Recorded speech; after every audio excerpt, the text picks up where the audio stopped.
Hi. Oh. Hi, welcome back to Friend Crush. I'm Amber Akilla. This is my podcast where I talk about stuff and things. How is everyone? I hope you're all doing well. I'm doing great. Can't complain. And I think I owe it to the insane amount of effort I've put in over the last year to do things that ground me and keep the crazy at bay. So that's what I'm going to be talking about in today's episode. I think the main takeaway for me is everybody is different, but we are also all the same, and I feel like capitalism and maybe the way that millennials have grown up, it's kind of like this idea oh, everybody's special, and this sort of underlying idea that you are somehow an exception to whatever rules might apply to people in general. I feel like that's quite a common pathology for young people. We all want to believe that oh, just because everybody else has to do something doesn't mean I have to. I'm an exception. And then you kind of just lead yourself into a spiral of self-destruction without even realizing. I don't know, maybe that's just me. But I think the self-care industry and wellness industry is started off with good intentions, and I'm sure there are people that are still well-intended in the industry, but the way that capitalism can basically co-opt and swallow every well-intentioned movement or set of ideas and turn it into a for-profit business, which then kind of dilutes any original intention of genuinely helping people, and then just finding a way to make money off people's insecurities. And for me, I've always been interested in how different things affect the body. When I was younger, it was food, and then it became exercise, wellness, Chinese medicine type thing. It's definitely it's not I studied it in detail, but I think just I've always had a general awareness around holistic health practices or curiosity around them. So I'm definitely not an expert, but I want to learn about how to live well, I think, because there are so many obstacles that are in the way for being mentally, spiritually, physically healthy in a way that's sustainable and not just sort of doing things for a short amount of time, getting frustrated, giving up, and ending up in this one step forward, two steps back type cycle. So I think in the last year, because I haven't been able to maniacally travel every 3 to 6 weeks, I've had an opportunity to kind of test out different things and be consistent and really feel long-term benefits from doing certain things. Before, it was always even though I had a general curiosity or awareness of certain things, I would only do things for 1 to 2, maybe 3 months, and then something would come along and distract me, and it would be that 1 step forward, 2 steps back thing. So this is just my experience, and maybe you can take something away from it for yourself, or it can just help you with getting perspective on where you're at. So I feel especially as a woman, so much of the wellness industry is tied to superficial appearance and beauty standards, but it tries to make it seem like it's not. But in reality, so many detox diet things talk about your physical health, but the underlying motivation for all these things is to be hot, basically.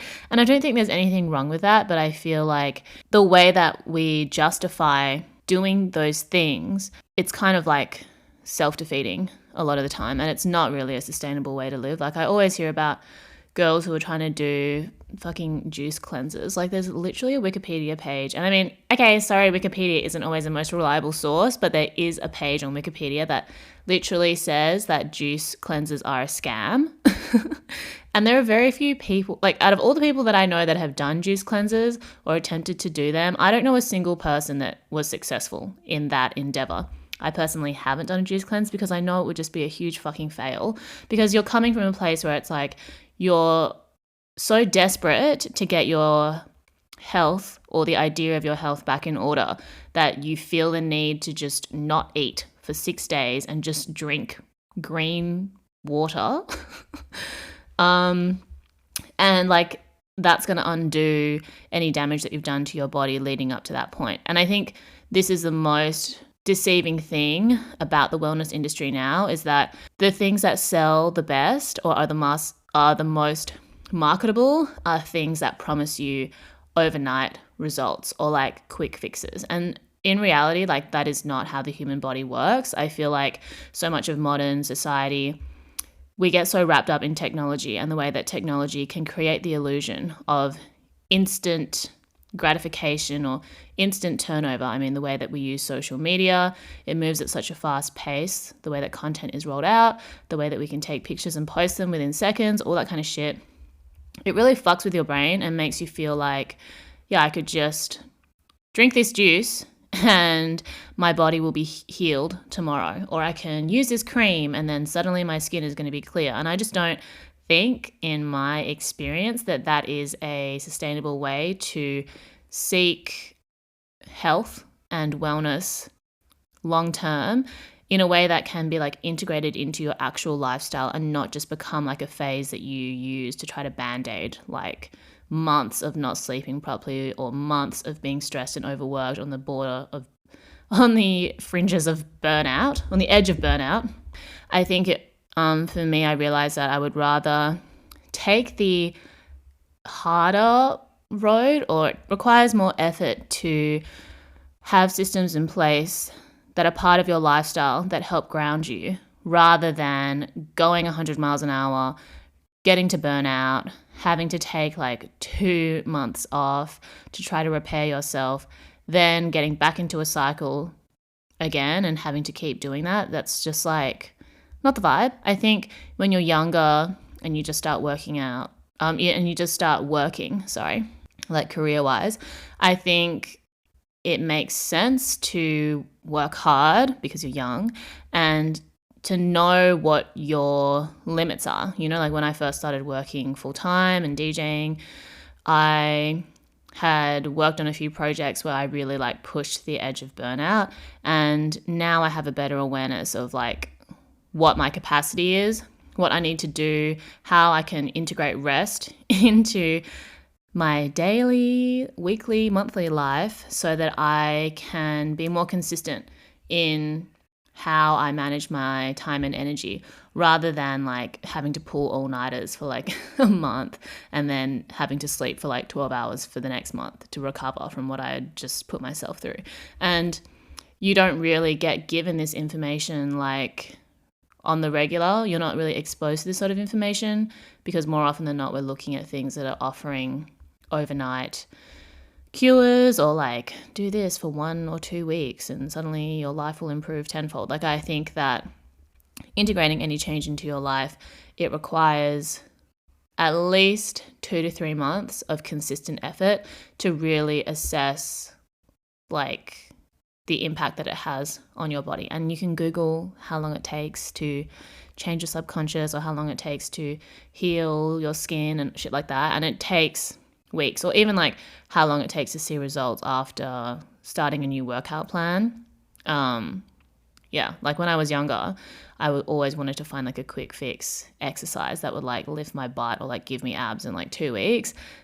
It's really just not how your body works at all. I mean, maybe there are exceptions to the rule, but even if you lost weight or whatever really quickly, you will sooner gain it just as quickly type thing if you haven't learnt to build consistency into your life, learnt to create better habits. I think a book that really helped me understand this was Atomic Habits by James Clear. It's like one of those New York Times bestseller books. And I was kind of skeptical to read it because sometimes I'm like, is it really worth reading or is it just hype? Who knows? But I think the language in that book is pretty clear and simple, and he uses like diagrams to help show like the plateau point and how you kind of need to what is it like if you get 1% better every day, that's better than getting like 1% worse every day type shit. So I recommend reading that book if you have time and if you are interested in building healthier habits. So from that, before I'd read that book, my friend had sent me like a habit tracking chart, which also helped a lot. It's just like a blank grid that has like all of the different habits that you want to track down the rows, and then the columns is like the day across a month. So I've been doing that for the last few months, and I think it helped a lot. In the first few months I was pretty consistent, and then recently I just haven't really been as attentive, but that really helped me to visualize like what I'm actually doing and what I might want to integrate more, or what maybe isn't as important to me as I think is, or I just don't have the capacity to prioritize at the moment.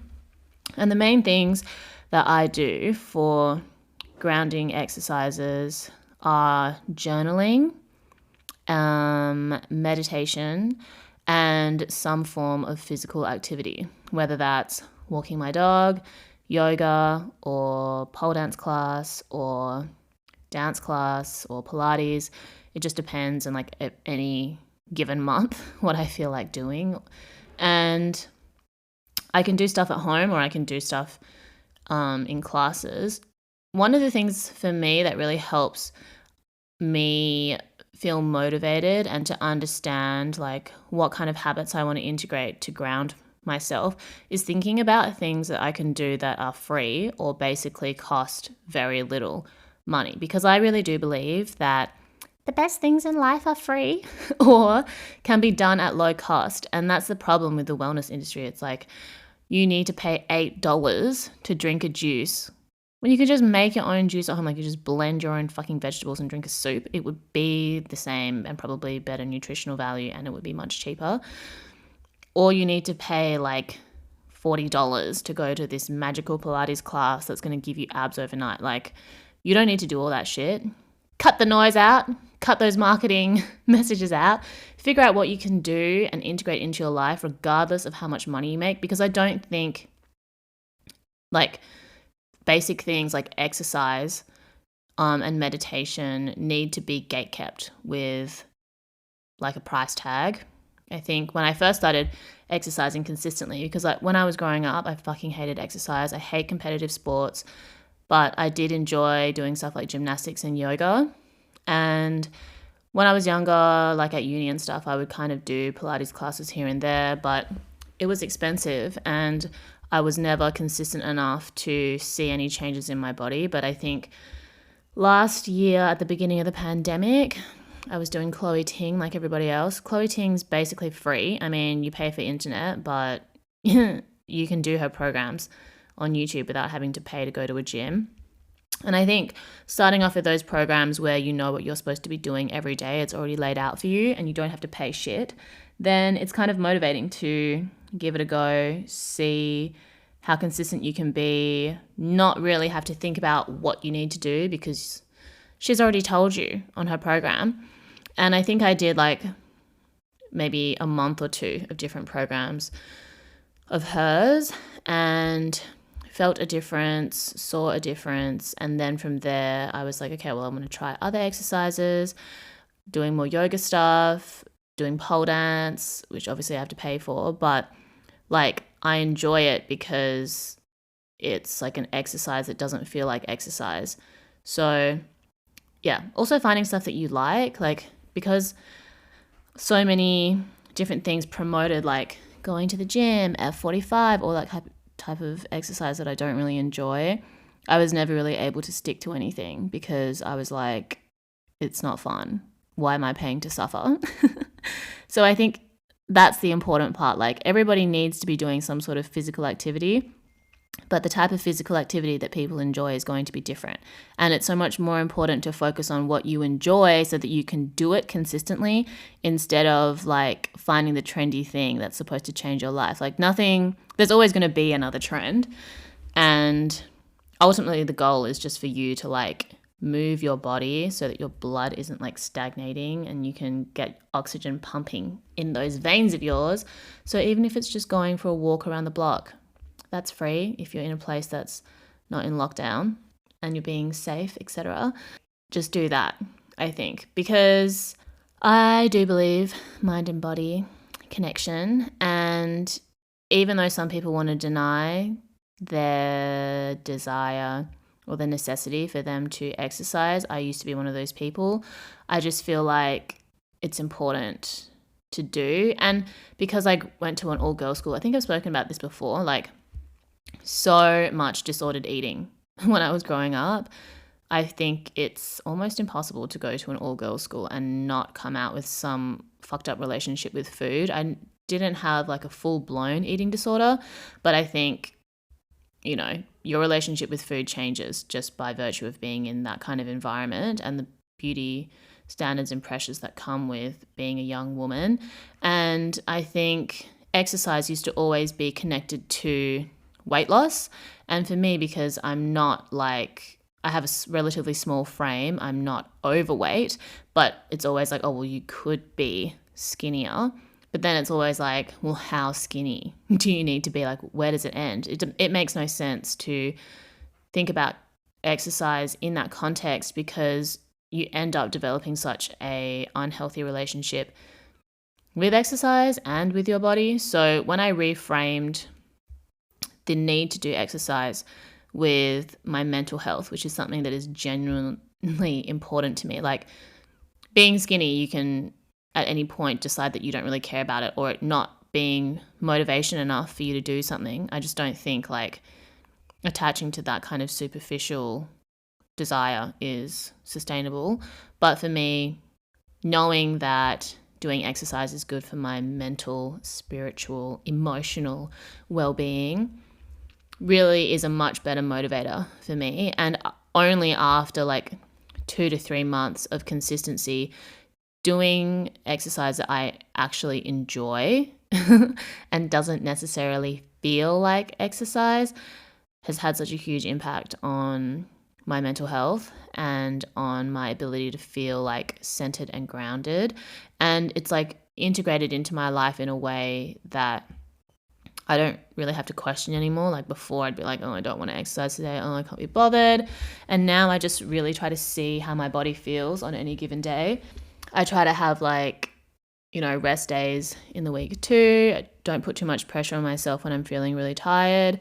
And I think it's like genuinely part of my life now. I hope that I can maintain it moving forward, but so far so good. So I think it's really important to find things that you enjoy and you just want to do because you enjoy it and it feels good and not for any other reason, whether that's attached to your physical appearance or whatever. I don't know what else motivates people.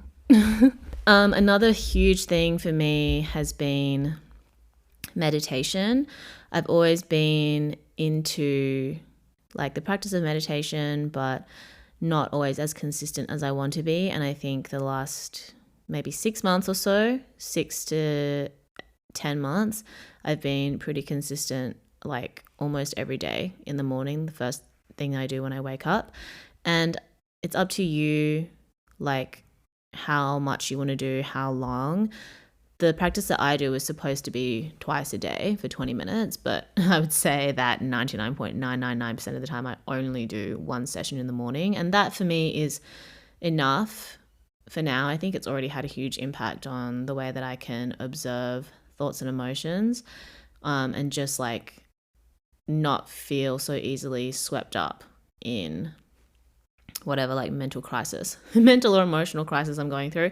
Not that they're completely avoided, but at least I think like that's the thing. Like you can't ever like stop feeling, but you can manage the way that you think about your feelings and the way that you process them. So meditation has been a huge part of that for me. And I think it's important for everyone to just kind of like do their own research and experiment themselves with what works. When you're just starting out, I think just doing 5 minutes, 5 or 10 minutes in the morning when you first wake up makes such a huge difference. But you need to be consistent. You're not going to like do it one morning and then the next day you're like an enlightened Dalai Lama or some shit. Like you actually, I think it takes like a few months just to get into the habit. So that's where habit tracking can help. Just being able to cross off in a week how many times in the morning you meditate. Another thing that has helped me a lot has just been managing my time on my phone and on social media. Like, is it called digital hygiene? Maybe. I don't know. But I was doing better at this a few months ago. I think recently I've just been kind of a bit lazy with it. Instead of like managing my time on social media, I just like won't go on.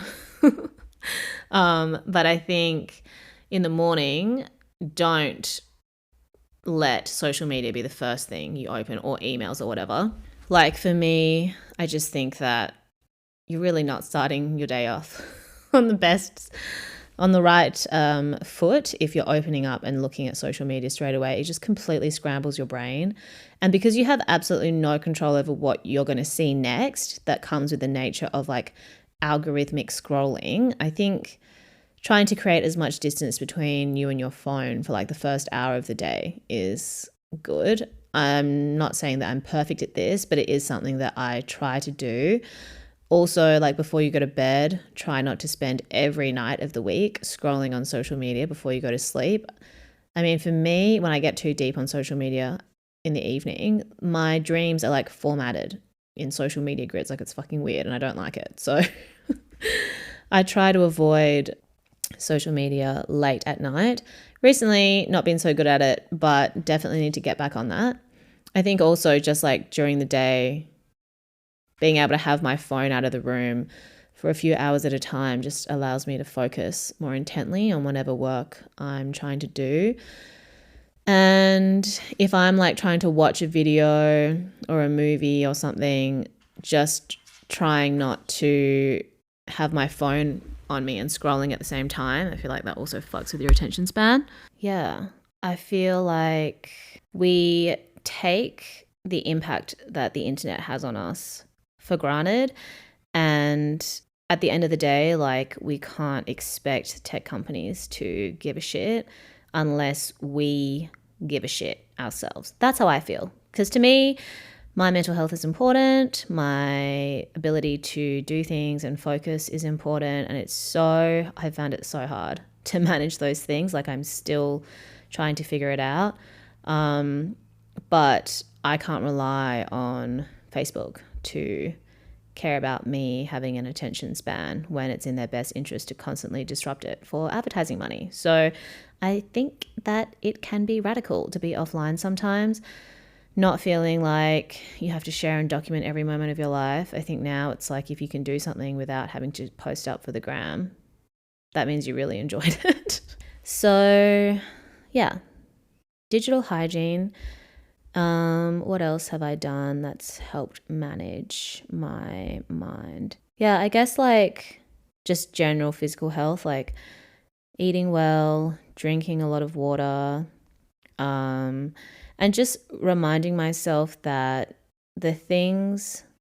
most of the time when you feel like pressure or insecure about a certain thing, you've been getting that message from outside of you, like if you consider what you would care about if you weren't looking on social media and being exposed to advertising all the time, what's really important in life isn't like how skinny you are, how pretty you are, how good your hashtag self-care looks like on social media, your ability to do whatever on social media, like just being present and being kind and having a sense of humor about life is what is important to me. So, and yeah, being able to connect with other people in like a genuine way and not just a superficial way is important. being able to self-empower and unlearn any like thought patterns that might not be conducive to living well, learning new thought patterns that are conducive to living well. Like these are all things that are important to me first. And then obviously I still think like being crazy on social media is fun too, but being able to manage that in a way that doesn't just like carry or sweep you away, because I love the opportunities that social media has given me and continued to give me, but I think it's important to manage the impact that it can have on like how you see the world and how you engage with other people. So obviously sleep is really important too. My sleep schedule is like a little bit fucked, so I'm still working on trying to manage that. I think like even though I like the idea of being someone who wakes up really early in the morning and gets shit done, I'm not sure if I can ever be that person, but maybe that can be my next experiment. I guess. I still go to bed like way too late. So I need to find some kind of like motivator for me to care more about the number of hours of sleep that I get. I think I still get enough sleep. I just think that the time that I'm sleeping could be improved. But yeah, like at the end of the day, it's the way that late capitalism has evolved. It's like it creates problems and then creates industries to solve those problems or create the illusion of solving those problems for profit, when the real thing that needs to be done is we need to address what we really value in life and live according to that, to challenge the values of society and hopefully change that way. Because when you think about it, like, okay, if the values of capitalism include like working most of the day for somebody else to make them money, to the point where you don't have time to prepare meals or properly get enough physical activity, then you get a whole industry around food being made like super efficient, whether it's like meal plans or like I remember reading this article about how Chopped in the US, the salad bar, is like a reflection of late capitalism, this like refueling, like you're going to a petrol station almost, and your body's like a car. If you're working in an office and eating a salad in the middle of the day that's being made by somebody else, all this shit. And then you have like these quick workout studios, but charge like $45 for you to just exercise when you can exercise at home for free, but you're so tired from working all the time, you need to pay to be motivated to exercise instead of like getting home and having the energy to do it yourself. So many things that get in the way. Obviously everyone has different circumstances too, and varying degrees of effort are required for each person to do these things. Like for me, because I'm managing, like, I mean, I guess it's mental illness because it's depression and anxiety, but I feel like everybody has at least some depression and anxiety. Well, I guess everybody deals with depressed feelings and anxious states of mind, but not everybody necessarily has depression and anxiety. But because I have to manage and deal with those things, maybe it takes more effort for me to manage mental health related grounding exercises, or maybe it requires more effort on my part to make sure that I'm consistent and that I'm building like a healthy foundation for myself, in comparison to someone who maybe, doesn't have to deal with those things as intensely as I do, in comparison to someone who might deal with them in an even more intense way than I do. But the thing is, it's like you don't need to compare yourself to anybody else and resent or envy how much or little effort someone else has to put in. You just have to figure out where you're at, accept where you're at, and accept that it's going to require effort on your part to make changes. Because I think, especially with social media, a lot of people look at other people's lives and they make a lot of assumptions based on the things that they're posting, which is really only like 1% of someone's life, and more often than not a highlight reel if you're looking at someone and like comparing yourself to them. So just think like, you know what? You don't know what someone is dealing with, whether you even know them personally or not. So you can't ever really contextualize someone else's existence other than your own. So building awareness and understanding and acceptance for yourself and whatever you need to do to get into a healthier place or a more balanced or centered state of mind, that's really what everyone's focus should be on. And that's kind of like what I want to encourage people to think, because at the end of the day, like, envying somebody else doesn't make your situation better. And maybe like temporarily it can feel good or relieving to indulge in those feelings. But I think long term, if you really do want to feel better, then you need to accept personal responsibility. And I think for me as well, like just reading books on all different sorts of things really helped me to contextualize my own experience and to appreciate like the vast range of experiences that people have from all different times, and like similarities and parallels in terms of like the human condition, human experience, human struggles. Like at the end of the day, context changes, but like dynamics kind of stay the same. And when you read about people in different parts of the world, different time periods, you see that, you know, everybody's dealing with toxic relationships, toxic friends, or having positive, healthy friendships, having transformative experiences through hardship and reaping the rewards of hard work. Like all of these things occur for everybody throughout history, all over the world at the same time.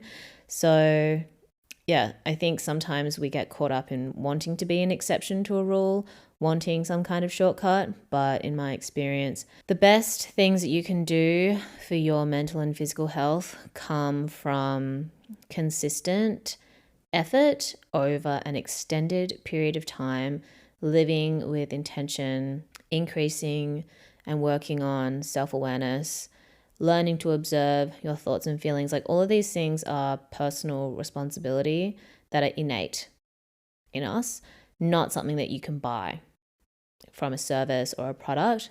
You can only really like buy tools that might help you on the way, but the feeling of like, I actually feel so centered in this moment, I feel present, like doing this or that, that is not something that you can buy. But like capitalism makes you feel like you might be able to.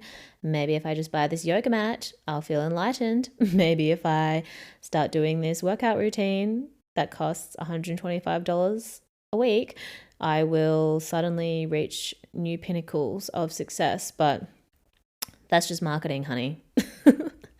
Focus on intentional action each day, each week, each month, and over time you'll feel a huge difference.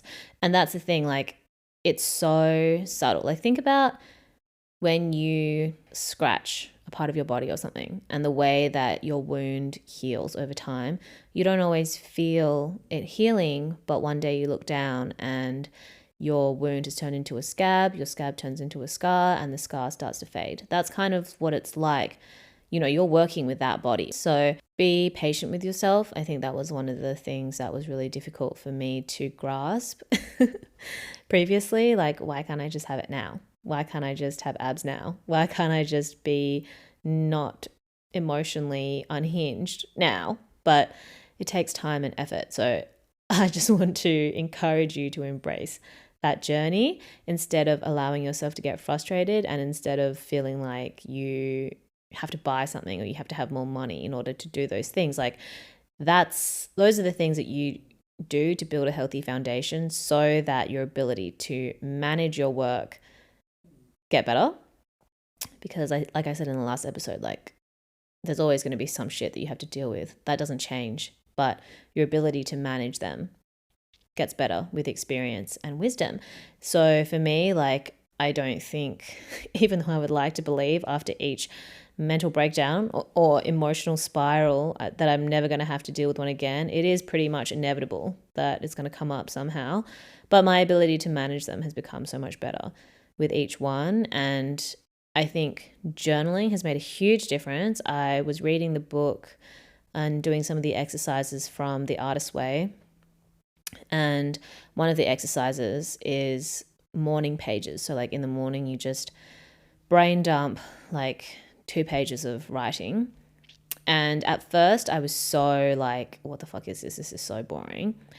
But over like a month or 2 or 3, I think I just used like an A5 notebook, like a $2 one that I bought from Officeworks or whatever. Just writing like 2 pages mental dump has helped so much.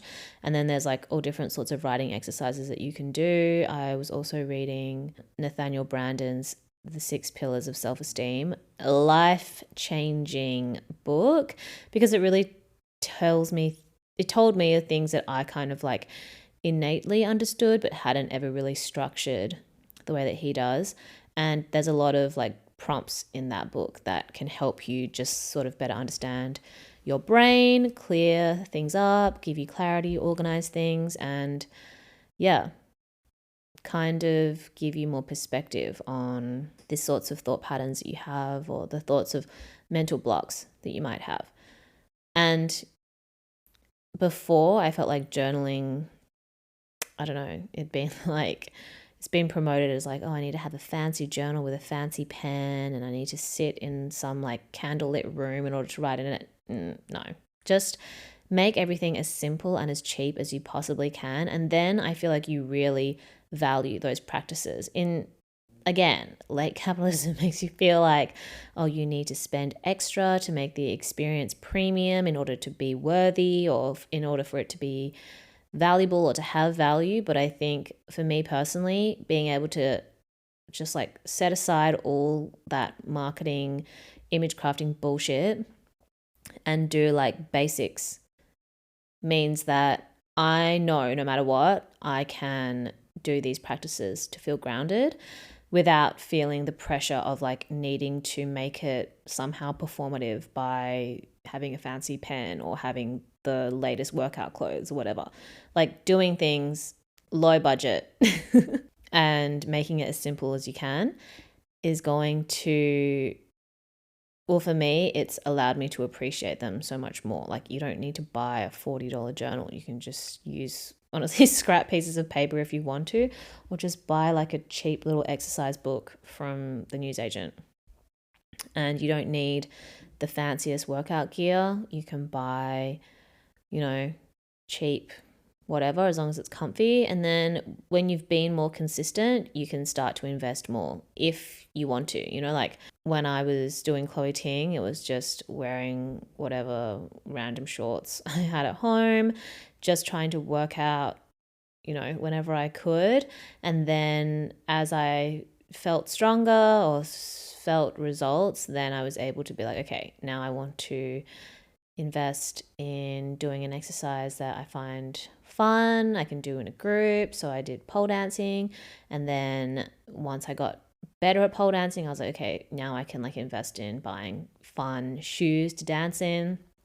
So for me, I think it's been rewarding to take that path rather than feeling like, okay, I can't start anything until I've bought the best workout gear, going to the best exercise studio, wearing the best exercise clothing or whatever. I think it can be disappointing when you do it that way because you think that just by spending the money, you're going to see better results. And then when you don't see results or your expectations aren't met, you feel like disenchanted and disappointed, and then you're less motivated. So I think going the other direction, starting off cheap and basic and working your way up so that the amount of effort that you expend is like on par with increasing the amount of money that you want to spend. I find that approach better for me personally, as someone who has done the opposite and been like, okay, yeah, I'm going to buy these new Lululemon leggings. I'm going to go to this Pilates class and my life is going to change after a week. It didn't. So Yeah, I think main takeaway for me has been learning and understanding how like my brain works, which has been through reading books like Atomic Habits, understanding that, at the end of the day, you're just a person, everyone's just a person, and there are biological things that we can't escape in terms of how our mind and our body works, and just the fact that it takes time to see change and it takes effort as well. You can't just buy your way into effort. So, appreciating and accepting that, working with it, starting with basics, and then being able to invest more over time if I want to. I still, don't feel the need to be wearing head to toe brand new Lululemon. I have old Lululemon. If I feel like treating myself, I will buy Lululemon. But I mean, I don't even really need any more workout clothes for the next year. And I still like buying cheap and affordable stuff too, as long as it's functional, like focusing on function, not on like the fancy, frivolous, whatever. Like, I don't think I'll ever feel the need to spend $40 on a journal that I'm just going to brain dump in. So I enjoy just buying and filling up like $2 notebooks, which I might never read again, so there's really no need to be spending lots of money on it. And yeah, just appreciating like simple things in life. And then also being able to enjoy fancy, fun things in life too. I don't think you need to be existing fully on one end of the spectrum. You can just kind of like pick and choose the parts that you enjoy while understanding like the frill free basics first, and then being able to pick what you want to add on to and decorate. That's all I have to say for this episode. Thank you for listening, and you can follow me on Instagram at amberakilla, at friend.crush. As always, I love to hear feedback and suggestions for what to talk about next. And yeah, look after yourself. Tell your friends and family that you love them, and I'll speak to you soon. Bye.